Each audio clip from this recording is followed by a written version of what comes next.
So good evening, everyone. Thank you for joining us for Enough is Enough, Chasing the Impossible Standards for American Moms. I'm Karen Romans. I'm the Executive Director of Friends of New York City Nurse Family Partnership, a nonprofit organization.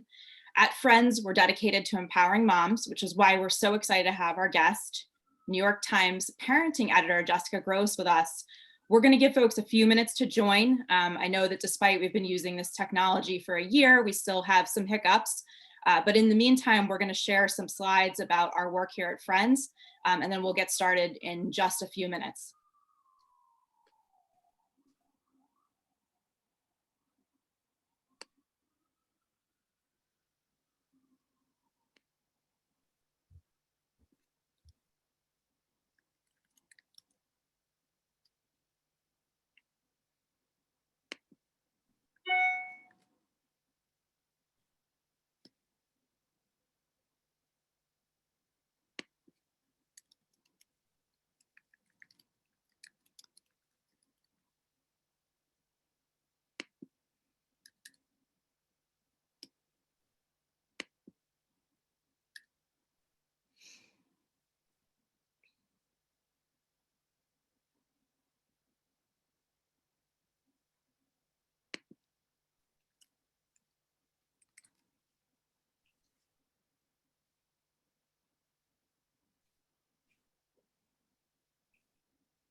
If you're just coming onto our webinar, my name's Karen Romans. I'm the Executive Director of Friends of New York City Nurse Family Partnership.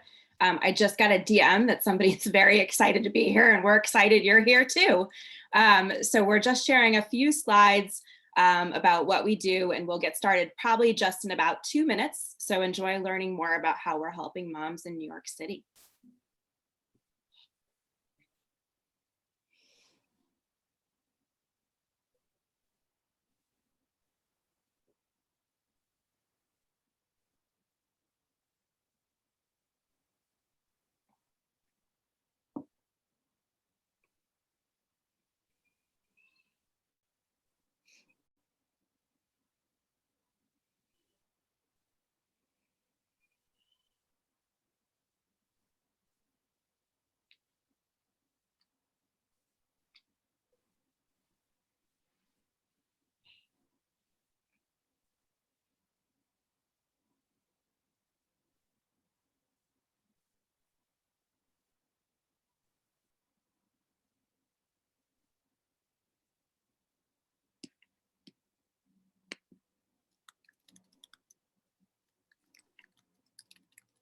We'll get started in just 1 minute. We're just going to give people 1 more minute to join.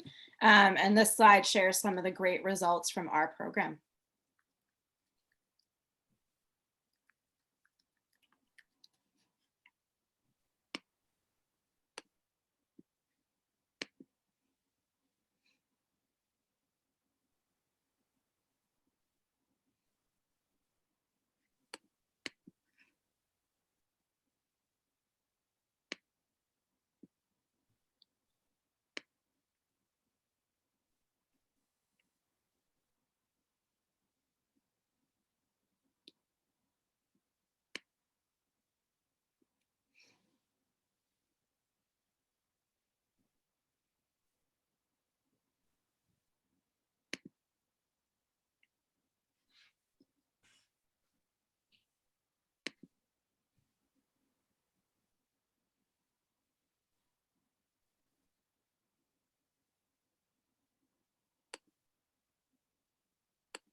So we'll get started because I know we have a lot to dig into. So just a couple of housekeeping items before we get started. So good evening, everyone. First, let me thank our incredible guest, Jessica, for being with us tonight. And a thank you to all of you. I know as a parent, it's hard to make time, but I hope you'll enjoy tonight's content. Before we get started, please note this webinar is being recorded and will be sent to registrants when the event's complete. This will give you the opportunity to revisit the content and share it with friends. Jessica will happily answer some questions, and we're going to save time for questions at the end if you can put them in the Q&A box at the bottom of the screen. If there's an issue, we will try and monitor the chat. So now into our program. This event's being brought to you by Friends of New York City Nurse Family Partnership. I'm honored to be the executive director leading this important work. I joined Friends just after the birth of my son amidst the pandemic. And as a new mom, the work that Friends did to help first-time low-income moms was inspiring. Our organization thinks about mothers and babies a great deal. Our mission is to support low-income mothers who enroll in the New York City Nurse Family Partnership program.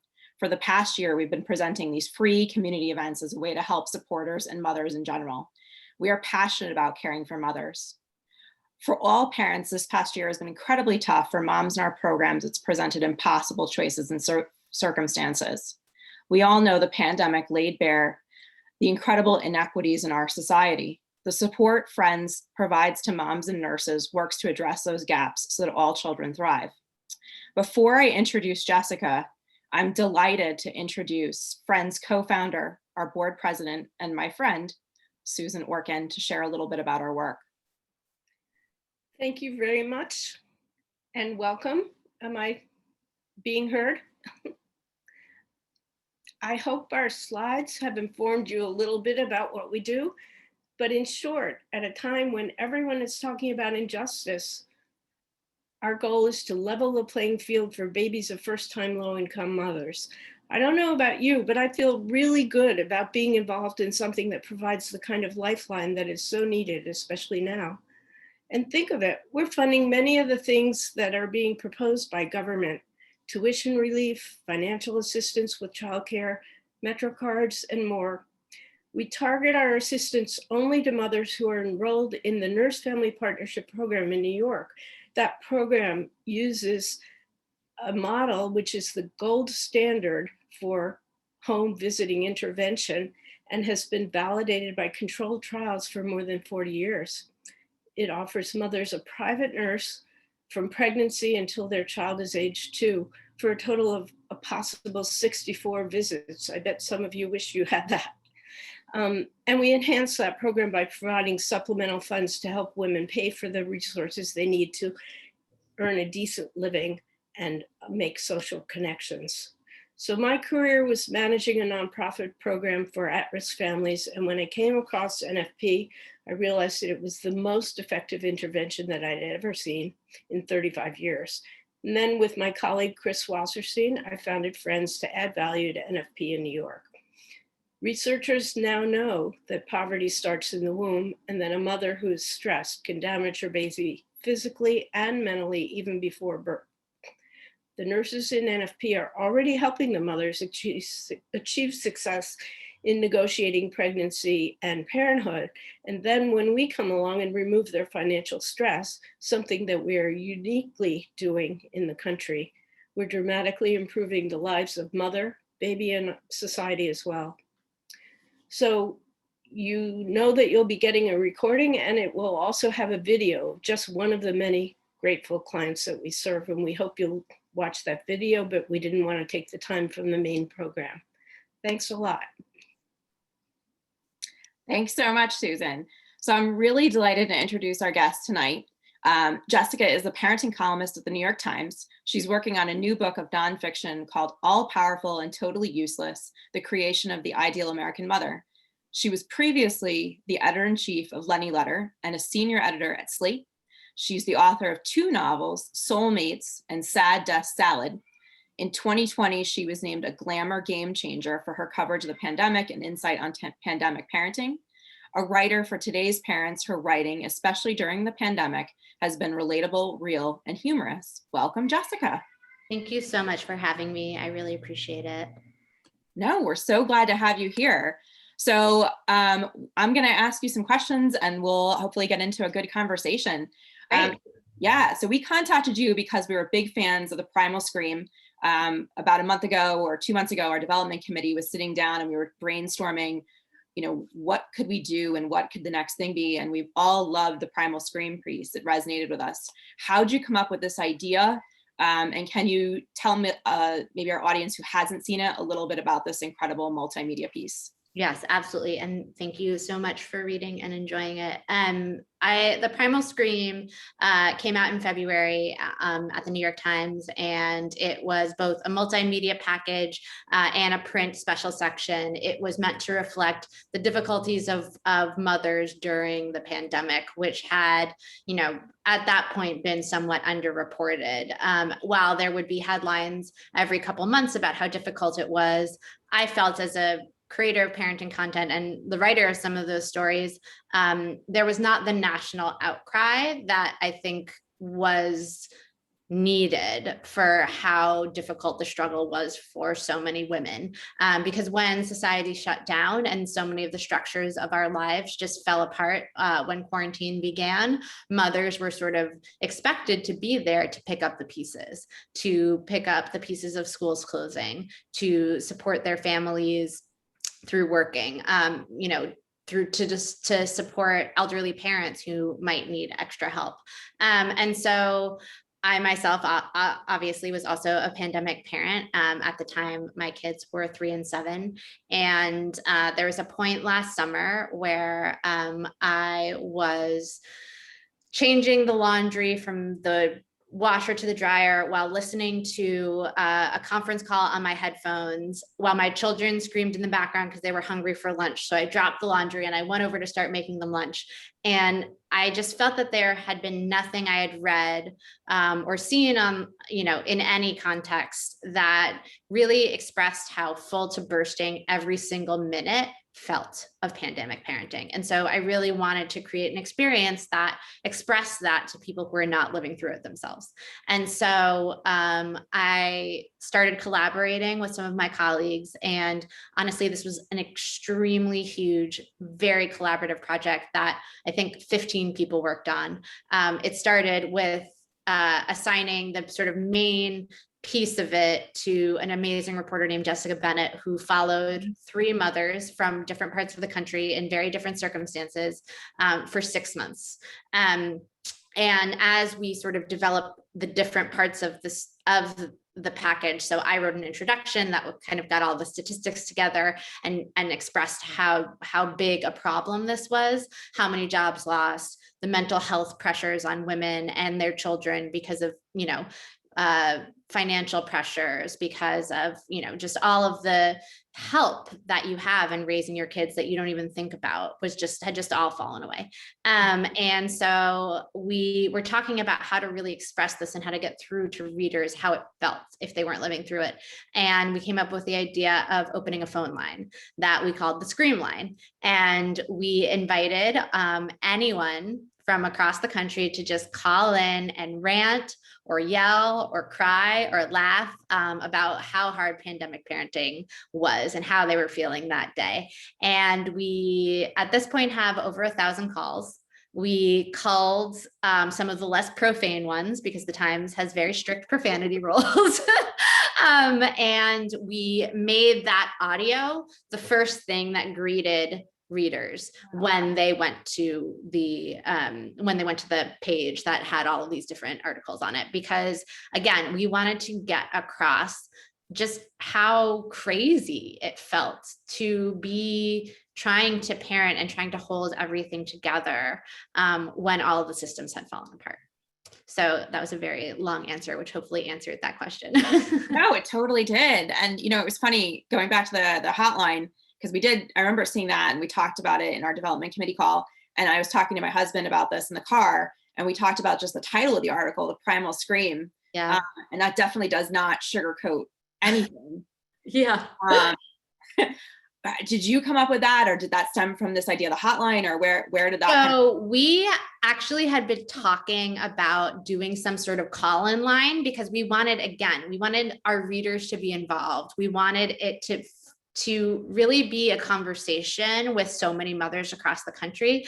And then in September, we heard about a group of moms in New Jersey who decided on the first day of remote school to get together in a field and just scream. And so we were very inspired by what they were doing. And I often said in the sort of depths of the worst parts of the pandemic, I just wanted to run into the woods and scream into the mountains because there just didn't feel like there was anything else to do. You know, we had to get up and do it again every day. So you can't fall apart. You got to just keep it moving.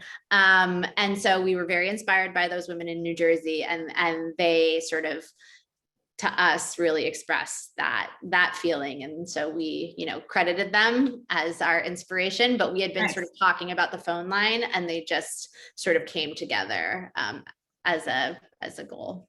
I love that. Being from Hoboken, New Jersey, let's give it to the Hoboken, Jersey. We're always ahead of the curve. So this past year obviously presented a lot of challenges and changed advice, I'm sure, from what you were planning to do. So how'd you approach writing for pandemic parenting? And then also, what'd you find most surprising and most rewarding? So my approach to writing about parenting has always been the same, which is that there's no one right way to raise children, and that what parents don't need is a lot of judgment and sanctimony. So I've always been of that mindset. You know, I'm very deeply learned in this sort of science-backed research base, and all of the research supports the idea that there are very few things that the science is clear on. Like, the science is very clear that you should vaccinate your kids. The science is very clear that you should not hit your kids. Beyond that, there are so many different ways to raise thriving children. And so to me, what I always wanted to do was focus on parents and how to help them get through the day, and to feel more connected to their children, to feel like their lives were more manageable. So all of that, none of that changed when the pandemic happened. I will say what did change was how much news there was, and how much parenting became sort of a pivotal part of the national conversation, just in terms of, you know, school shutting down obviously is a once in a lifetime and very strange thing to happen. And so how to sort of just not only service content around how to deal with that, but just sort of like, what does this mean for our kids? What are the long-term ramifications? And what surprised me, I think both as a parent, but also as a reporter, was how much joy parents still took in their children and in their lives. So I think some people think about the primal scream, and we got some feedback that was like, why do all these parents hate their children? And it's like, nobody hates their children. In fact, they really love their children. And in fact, I think there's a statistic I saw that said 80% of parents felt grateful that they got to spend this extra time with their children, even in, you know, the difficult and sometimes abysmal circumstances. And I think sort of having at least some people realize that those two things aren't mutually exclusive. Loving your kids and spending time with them, and also being fed up and struggling with the structures as they exist. And I think the other thing I already knew, but I hope more readers realize, is that parenting in America wasn't working real great for a lot of people, even before the pandemic. You know, childcare is ridiculously expensive. College is ridiculously expensive. Cost of living is ridiculously expensive. You know, there's no federally funded maternity leave, which is, you know, unique among developed nations. So, you know, there's a lot of things that I think parents themselves knew and were not psyched about, but the pandemic laid bare how difficult parenting can be in this country in a way that it doesn't necessarily have to be. Exactly. And kind of playing off that, I know when we spoke, one of the things you pointed out was that despite like this huge emotional and financial crisis faced by mothers, there wasn't a corresponding cultural and policy shift. Yeah. So will current policy efforts do enough to help women and children? And what do you feel has to shift culturally in our country to help mothers and working mothers? So I think, I think the American Rescue Plan and the child tax credits that are coming in, I think within the week, are great ideas. And I think they will be very helpful, especially for, the most impoverished parents. I think that just getting cash in hand for those folks is pivotal. So I think we're certainly moving in the right direction. And I think that, the administration seems, sorry, my 8-year-old's at the door. I'm in the middle of something. Just gotta go to dad. Okay, I'll figure it out. Okay, go tell dad. You gotta go. I'm sorry. Very appropriate. We just talked about the fact she might show up, so we had. I knew it was happening. It's the witching hour, so it is. I think the Biden administration has made it a priority in a way that I have not seen, administrations in my adult life make it a priority. So that's great. Will it go far enough? Probably not. There's a lot that has to happen.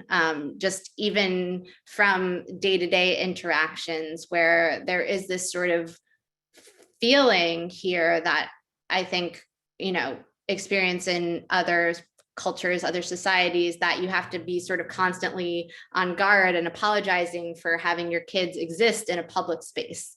And that is like a cultural norm that is tough. And then I think, again, things just like as basic as parental leave, as basic as childcare infrastructure, basically not existing in any sort of fundamental way. And I think childcare industry is in particular crisis right now since the pandemic happened. And so will it fix all of the massive structural problems? No, but I do feel, I'm a cynic, and I at least I am actually feeling like, mildly optimistic. So that's great. I think that there do seem to be meaningful steps that are getting made. Excellent. And I love that. It's funny, we recently started kind of going out with our son and like kind of, re-emerging into society, if you will.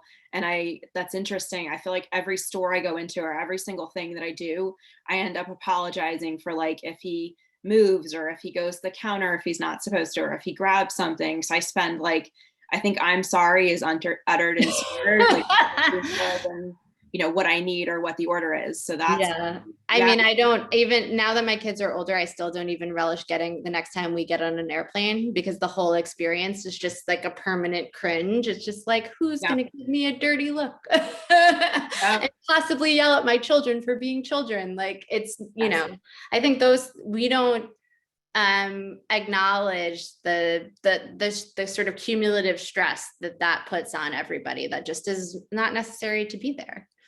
Yeah, no, that's a great point. And I just want to tell, for those of you, I know there's a lot of people, you can leave questions, please leave questions in the Q&A. If you have comments, please put them in the chat. We're really happy to answer questions for my 8-year-old who will probably be back in here at some point. Yeah. So talk to me, you looked at the long-term ramifications of this crisis on women. I know you looked in particular at 3 women, but I know you guys did a lot of other research. So what does it mean for us? So, I mean, you can look at it from sort of 2 poles. One is the economic ramifications and the other sort of mental health and well-being ramifications. So starting with the economic ramifications, at least as of when we did rural reporting, 1 million women had left the workforce who were mothers of children. And so, who knows when they're going to come back. Even if they are able to come back to where they were, but when they left to take care of their kids. And when the longer that they're out, not only does that hurt them in the near term, that impacts their future trajectory. So the entire future trajectory of their career, it impacts their Social Security income that they are accruing while they are working. Like it affects the pipeline for higher level jobs, because if women are not, if mothers are not sort of going up that ladder, they're just, staying where they are, they're not going to be considered 10 years down the road. And there's another ramification since we've written it, now that people are talking about, people are going to stay remote. I mean, this is obviously for workers who are privileged enough to be able to work remotely or not. There is a fear that the folks who will opt to, if there is a choice, the folks that will opt to work remotely are mothers. and that there will be sort of a, soft punishment for doing that, because they will not have the FaceTime with the bosses, and that there will sort of be a sort of two-tier system. So that's all sort of in the bucket of economic ramifications. In terms of mental health ramifications, I think we've not even scratched the surface of sort of the trauma, especially among Black and Brown communities, where there have been so much loss of life, not just of sort of, livelihoods. There's been so much loss of life that is lasting, and the trauma of having your kids out of school, possibly suffering. Like there's so much there that it will take years to understand how much that has impacted. Obviously, not just parents, everyone has been impacted by the difficulty of the past year and a half. But I think parents in particular, having had very little break from their responsibilities day to day, and also, again, just going back to what we were trying to capture with the primal scream, the pressure of every single moment, and the feeling that, you were failing your kids in every single moment because of things that were completely out of your control. I think it's just going to take time to see what the ramifications of that are. Yeah. And are you guys thinking of continuing the piece and writing about some of those? I'm assuming. Well, so actually today I did a little bit of a follow-up. It wasn't sort of labeled as a primal scream follow-up, but in my head, I sort of thought of it, and it was trying to be a little bit more positive. I talked to 5 mothers who radically changed their lives, inspired by the pandemic. So some of them left jobs that they hated. One of them decided to move into a creative career where she had been in a corporate career. Many of them moved across the country and across the world. And so, it was in terms of, how they're feeling about those changes, it's sort of a mixed bag. I talked to one woman who she and her husband sold or gave away everything they owned, sold their house and moved into a 19-foot Winnebago with their 2 children and 2 dogs. It lasted 3 months. Awesome. It's literally my worst nightmare. She was a delight. She was very funny. So that's sort of one way that I wanted to talk about it now. But I think in terms of, looking at the long-term impacts, I mean, it's something that we're going to continue to discuss and go back to, and especially the impacts on kids, because it's so, on one hand, kids are incredibly resilient. They are more resilient than we are in so many ways. And when you look at the studies that sort of have tackled similar crises, so there's a lot of research from Hurricane Katrina. And then before that, there's been a lot of research, in the post-World War II period about these sort of like big societal traumas and how they affect kids. And the long story short is that as long as a child has one stable caregiver that, they feel really secure with and who really loves them, the long-term outcomes are good. That said, we don't know how bad it's going to be from this year of remote school, and the kids who have fallen through the cracks that are not even attending school in any substantial way for the past year. So I think we're obviously going to keep looking at that. We're going to keep talking to parents and seeing how they're faring, and seeing how hopefully we will continue on the upward trajectory in terms of the virus getting better. But we'll keep at it and keep talking to parents. Yeah, it reminds me a lot in our work. When I first started working with Friends, we talked a lot about toxic stress. Yes.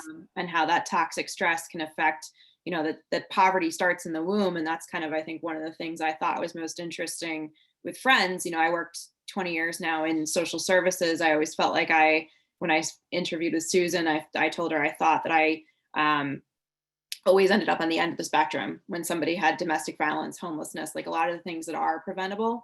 It has to do with that toxic stress. So it'll be interesting to see, like you said, how things turn out.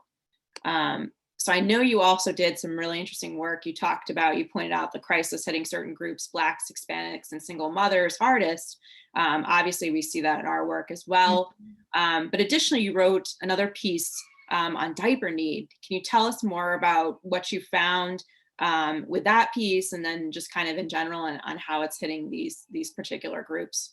Absolutely. So I've actually covered diaper need, I think 3 times since the pandemic started. The first was when, right at the beginning of the pandemic, where there were shortages, not just of diapers, but also of formula, which was, obviously kids can't survive without sustenance. And so that was really terrifying for a lot of parents, especially those who were on WIC and needed specialized formulas. So that was at the very beginning. As the pandemic, and when, the story, everyone remembers when all the shelves were empty and people were hoarding, and you couldn't get the size diapers you needed.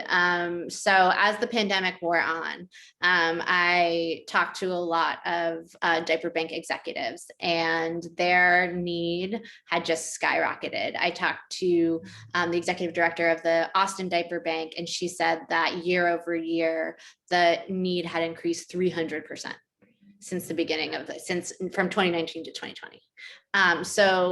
And I talked to families who had never needed charity of any kind, and they were needing these diaper banks for the first time. And certainly, the families who already were in need, their need was even deeper. They were getting less income coming in. And I checked in with, them again a little more recent this year in 2021, and it has improved somewhat, but it is still up, I think, about 100% since 2019, since before the pandemic. So it's still clearly a crisis. And, it's such a basic need that no one should have to, just that we are such a wealthy country, and anyone isn't able to access diapers and wipes is horrifying. And then in terms of who is being hit the hardest, certainly it is Black, Latino, and single parents. I think it's both, again, it's those twin issues. It's the financial and it's the stress. And they're obviously intimately intertwined, because the stress of not being able to meet your children's basic needs is the greatest stress that any parent can ever experience. And so just once those parents are able to meet their children's basic needs, so whether that's diapers, food, housing, the stress, like all of the studies show, under much less stress. So again, in terms of long-term pandemic outcomes, I think, those families who unfortunately were not able to meet their children's basic needs, that's going to stick with them for a long time. But, I hope that, my articles about this diaper need did raise some awareness, at least among somebody, to donate to diaper banks, because it is just, again, there's a sociologist in California named Jennifer Randles who also researches diaper needs, and the stories that she has collected over the years just will absolutely break your heart. No parent should have to worry about, getting their kid in diapers. So. Very true. That was, I started with Friends in April of 2020, so kind of an interesting time to join. And they had just pivoted their program from, focusing largely on education and helping parents pursue career and moms pursue career or education, and had pivoted to emergency response. And I know Susan just put in the chat that we had helped moms and kind of alleviated some of that stress. Right. The stories were just, kind of, I remember one in particular. It was, the husband had COVID. They had COVID. They thought the baby had COVID. They were trying to choose between diapers and formula. And it was, probably $300 or $400 that would make, a world of difference. And that's what they were applying for to our program. So it does, when you don't have those struggles, it is very eye-opening to be able to read some of these applications and these stories. And just think about it, the diaper banks didn't have enough diapers, and you've waited in a line for hours with a kid in tow. I mean, the situations were horrendous. I mean, what was really remarkable, and I think something everyone should know, is the sort of cascading effect when families don't have diapers. So if your kid doesn't have a diaper to wear, you cannot take them to daycare. You can almost not leave the house. You can't look for work. You can't have a social life. There's so many cascading ramifications of not being able to meet this basic need for your child, that it touches everything. Yeah. it's, thank you for writing about that, Jessica. We appreciate it. Literally the least I can do.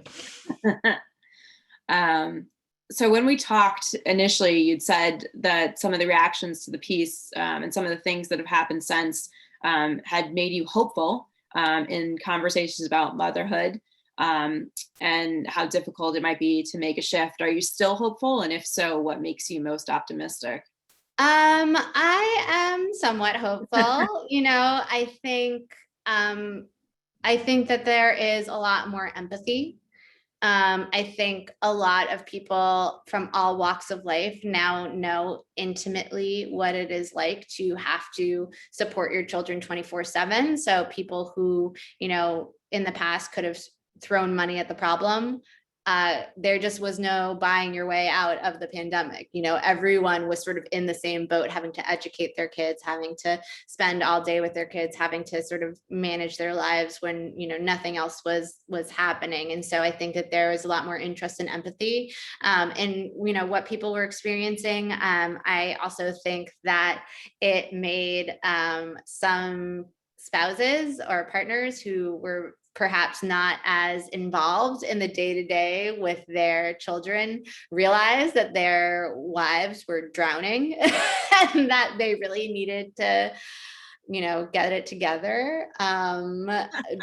Which, I think it makes me a little bummed that it took a pandemic for them to realize, like, oh, hey, my wife's doing everything. Maybe I should help. But listen, however they get to that conclusion, I'm happy. And I actually heard from women who said, like, my husband read this and he's finally helping me. And so, if we can just get one lame husband to get it together, like, my work here is done.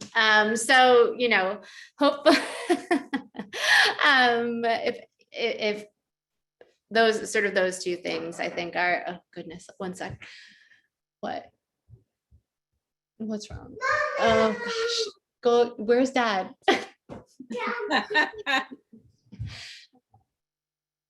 Now they're both here.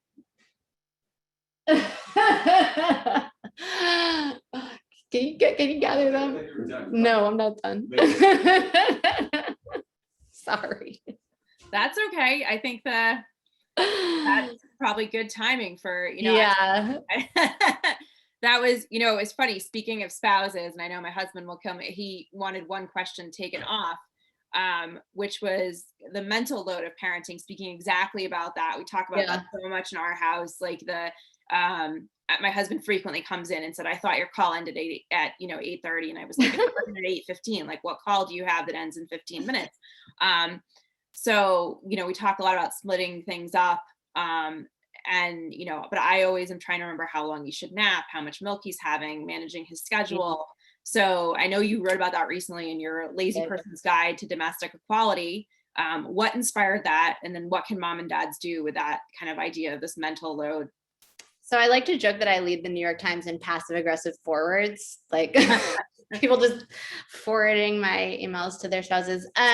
So the inspiration for that was, I think my husband and I actually do have quite a good division of labor, and in where it falls short, the suggestions from experts, and I have even run some of these suggestions in my own columns, are always like, make a list, make a spreadsheet, do this. And I'm like, oh, I'm so tired. I don't want to do this other extra thing. And as one of the experts I spoke to pointed out, it's like, and who does that extra work of dividing it? It's almost always the woman in heterosexual couples.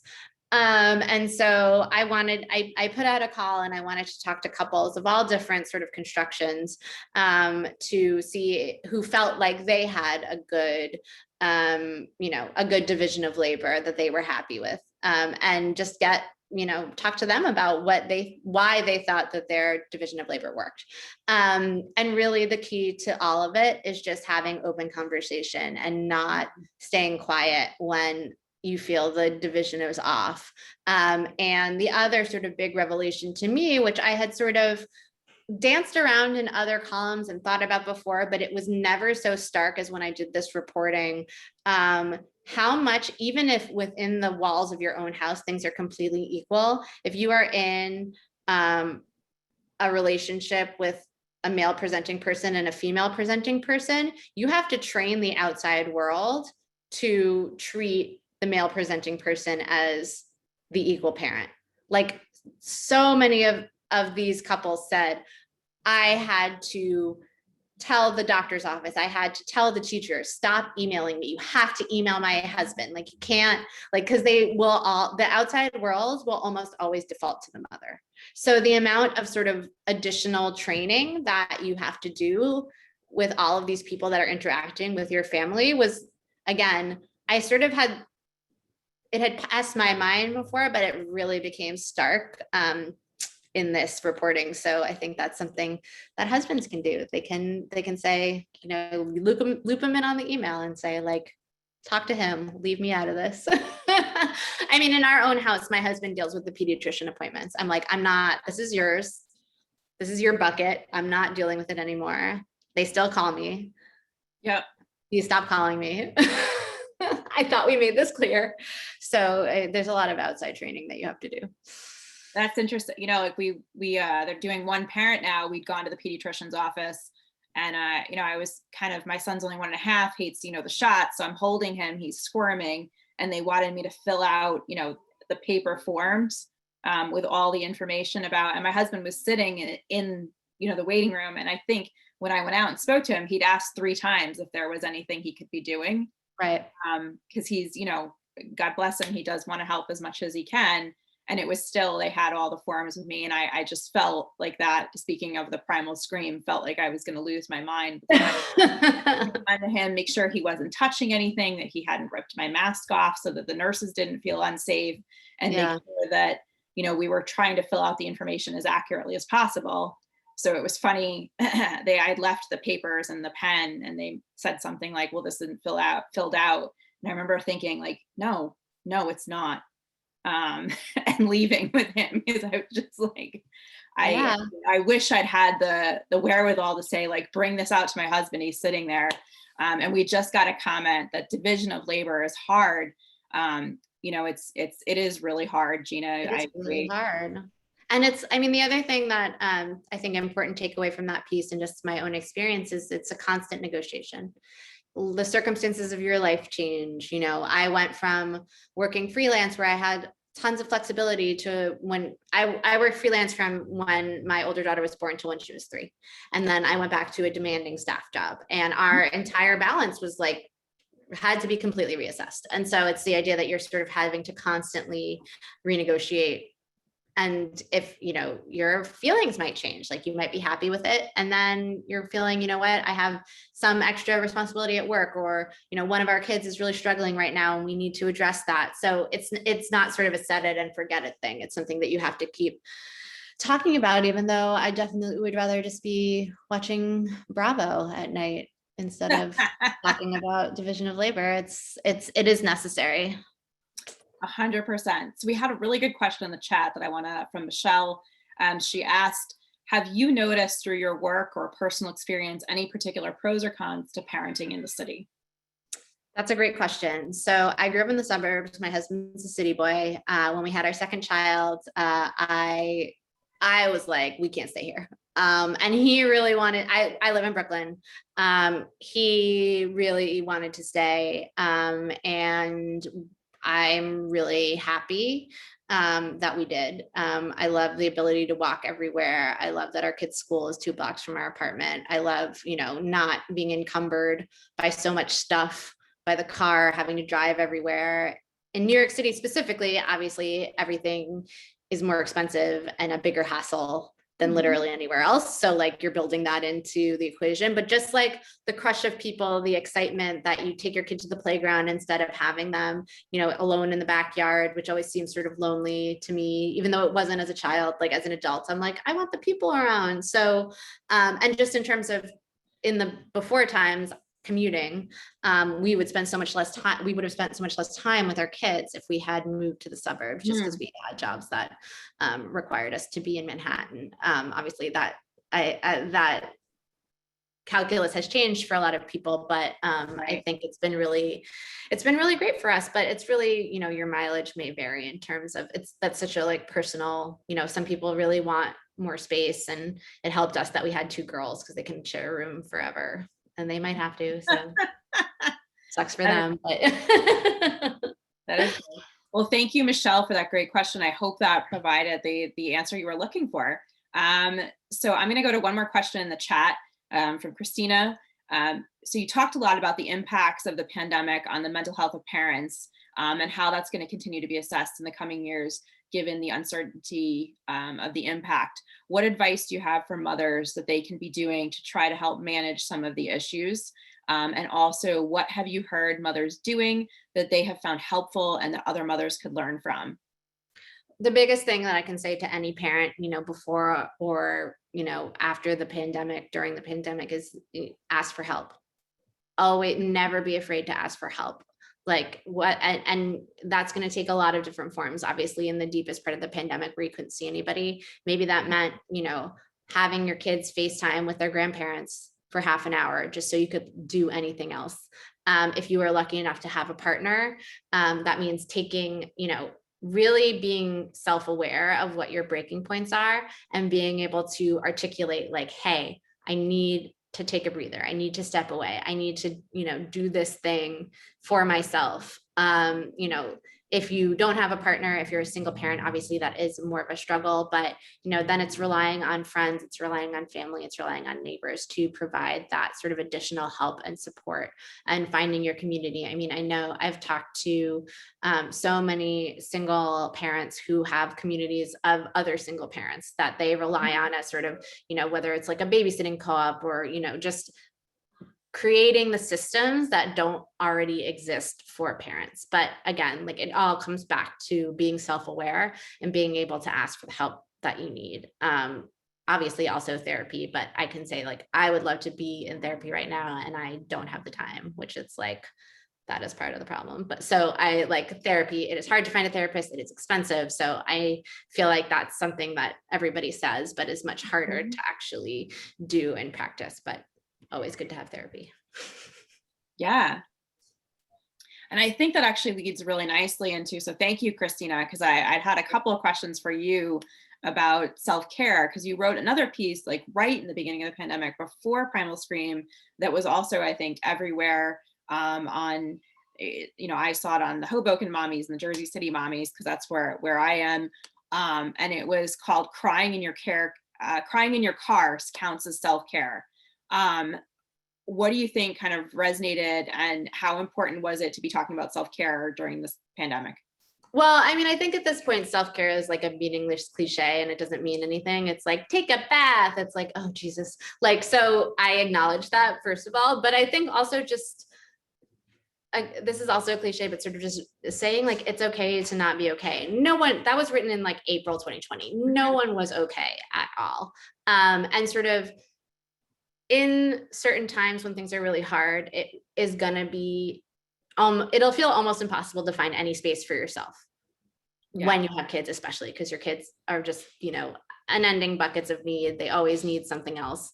And so I think for me in that moment, the only time that I had to myself was driving to the grocery store.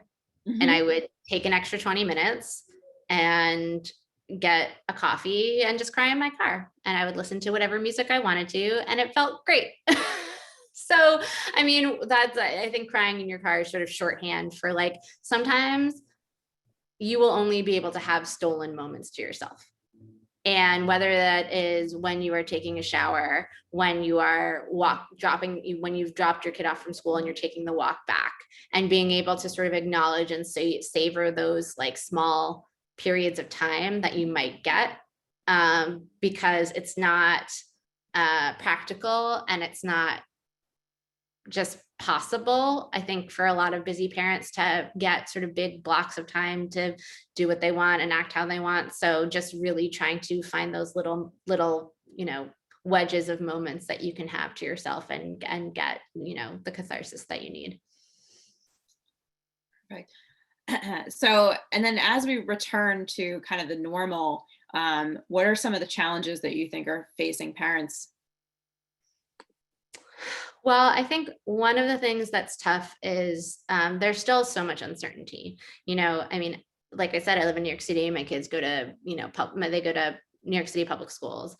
We've been told that, they're going to be back in the fall. how long will school be?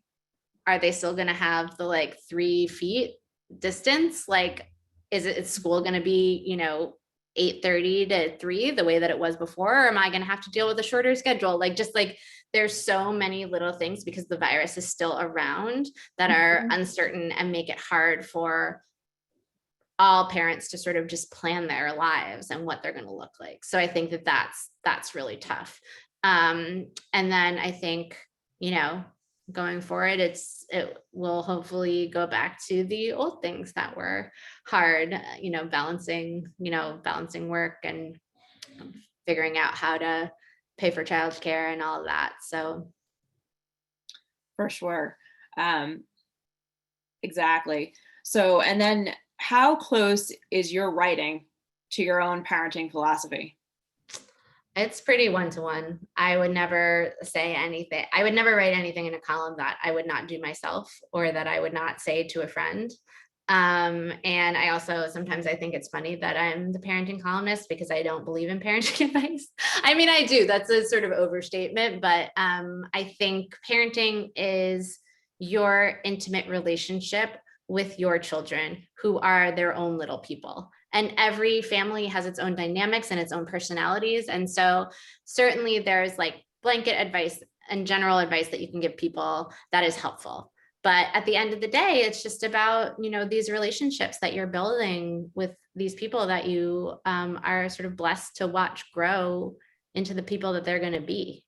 And so, I think that sort of has always been my general feeling. And I hope that comes through in the stuff I write, because what had always before I took this role, I was much more of a generalist and I wrote about all sorts of different things. And I wrote a long form piece about grizzly bear maulings in Yellowstone. And I wrote for Business Week and I wrote all sorts of different, I wrote culture journalism, like all different things. So it wasn't, although I love this topic and could sort of write about it endlessly, it was not like, it was always the path to this role. One of the things, and I think I said this earlier, that always bothered me was just like the amount of judgment and assumption that I felt, assumption of circumstances that a lot of parenting writing made.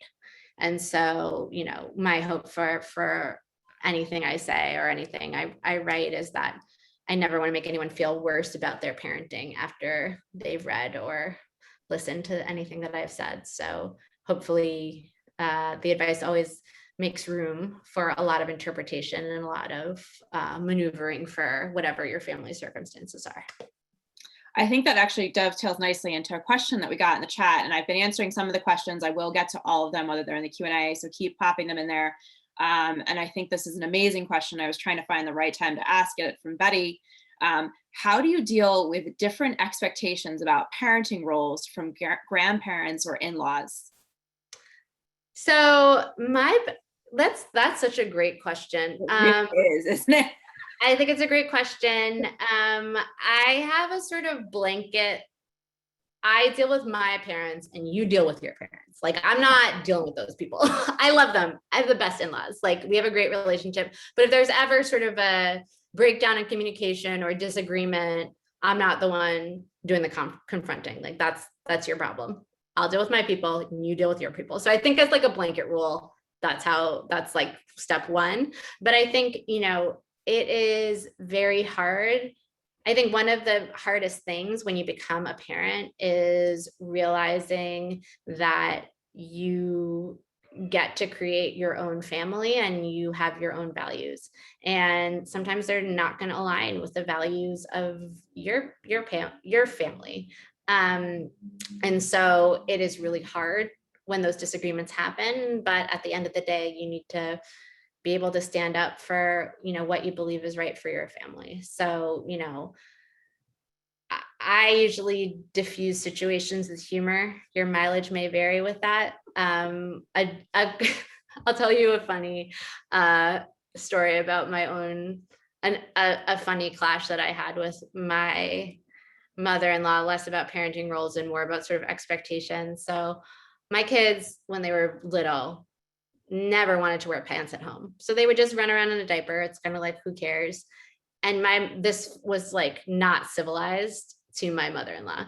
And so she would sometimes say stuff, but like usually just every time she would come to visit would buy pajamas with pants.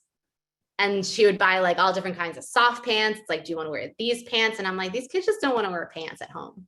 Like they're at home. Why not take the pants off? Like it just was not. And so it was like never discussed. I just continued to allow my children to not wear pants at home. And so that, it's my house, it's my rules.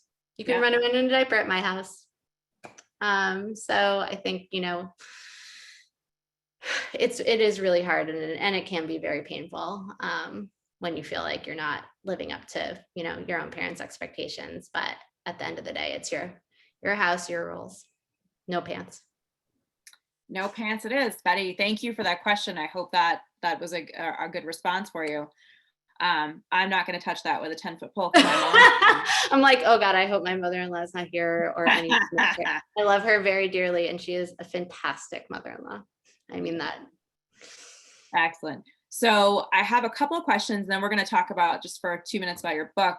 So being pregnant during the pandemic has been even more difficult than other times. How can we promote self-care and fetal care when there's so much uncertainty and isolation? Of course. I think one thing that kept me sane, obviously I did not have a pandemic pregnancy. And I think there's so much anxiety around your own health and your baby's health, clearly only exacerbated by a deadly virus looming. Reaching out to friends and finding community virtually is incredibly important was incredibly important for everyone. So, a lot of people really love joining sort of moms groups, local moms groups. And you can, I joined when my older daughter was a baby, December 2012 parents. I am not a joiner. And so I was sort of intimidated by a large group of women and found that so much support from, my friends, my extant friends that I just talk to them all the time. And so, being able to have that support and, have that support, not just from your friends, but if you, again, are lucky enough to have a partner from that partner. So, I think, again, there's no sort of easy, it's a hard, pregnancy is a hard time or can be, not always, for in any situation, but certainly pandemic pregnancy, just that added stress, and all you can do is sort of talk your way through it. Exactly. And I think that's kind of a good, I know when you spoke to us about your book, and I love the title, All Powerful and Totally Useless, completely spoke to me. But when we talked about kind of taking some of these tired stereotypes, and the first one that came up for us was this idea of being glowing during pregnancy and how that's not always the case. So tell for people listening kind of what the book's about, got this amazing title, and what kind of what's your plan for that? Thank you. Well, it's only about half written. I'm about to go on 2 months of book leave. So hopefully I will write that other half. But basically the idea is there's so many ideals about motherhood that we have deeply internalized to the point that we don't question them anymore, even though they might not make any sense. So one example is, the first chapter is about pregnancy. I had a very difficult pregnancy with my older daughter. I had hyperemesis. I got incredibly depressed. And even, I wrote that chapter a few months ago, and even writing it 9 years after I had been pregnant with my older daughter, I still felt humiliated and, embarrassed to admit how awful it was. And so that chapter sort of tells that story and then asks that question, where does the idea come from that you are supposed to be happy during pregnancy? Because if you go back through the history, the medical history, the sociology, and you look at women's diaries and letters, as recently as 100 years ago, they are not happy. They are only afraid. They are afraid that because maternal mortality was so high and because child mortality was so high, they were afraid that they were going to die or that their baby was going to die. And so it is a very recent invention, sort of mid 20th century. Some disciples of Freud sort of push the notion that if you were not happy during your pregnancy, you had neuroses, you were neurotic, you hated your own femininity. And those ideas dovetailed with a sort of pro-natalist push in the United States in general in the post-war period. And they were incredibly sticky. And so in the 40s, 50s, and 60s, there were all sorts of publications telling women, you know, if you're not happy in pregnancy, there's something wrong with you.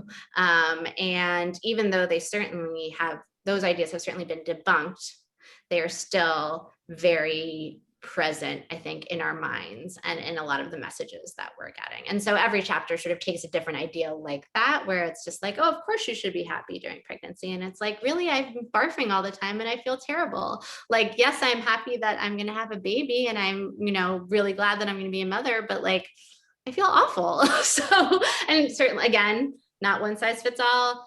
Tons of people feel good during pregnancy, but it shouldn't be an expectation, and you shouldn't feel guilty or bad or humiliated if that isn't something that is your experience. So when can we expect the book? And well, I have to hand it in by November. That is all I know. It has no publication date yet. I would guess earliest like fall 2022, but possibly 2023, but I will certainly announce it when there is a pub date. But yeah, right now I just have to finish it. Well, good luck with that. We've really enjoyed you taking the time, and hopefully maybe you can come back and maybe we'll be live and we can do a book reading. That would be my gosh, I would be very honored to be able to do that. So that would be great. I think our supporters would enjoy it. So I want to thank Jessica for being with us tonight. I think that she's been amazing and I really appreciate her walking with us through all of these questions and talking with us. I want to thank all of you for staying with us and for keeping with us in these last few minutes. There will be a recording sent out. If you're unfamiliar with our work, I hope you'll enjoy learning more about how we're empowering new moms. You can give us a follow on social media at Friends of NYC NFP. And I encourage you to visit our website, friendsofnycnfp.org, and you can sign up for our newsletter. I'm hoping my team will put that in the chat. So Jessica, thank you so much for joining us. We're really so lucky we got connected. I'm so sorry my kids interrupted, although I did predict that would happen. I had used that in the beginning, and so I want to tell everyone to have a wonderful evening, and hope, Jessica, hopefully we'll see you in fall of 2022 or sooner, and we can have a book reading. Thank you so much for having me. Thanks, guys. Have a great night, all. Bye. Bye.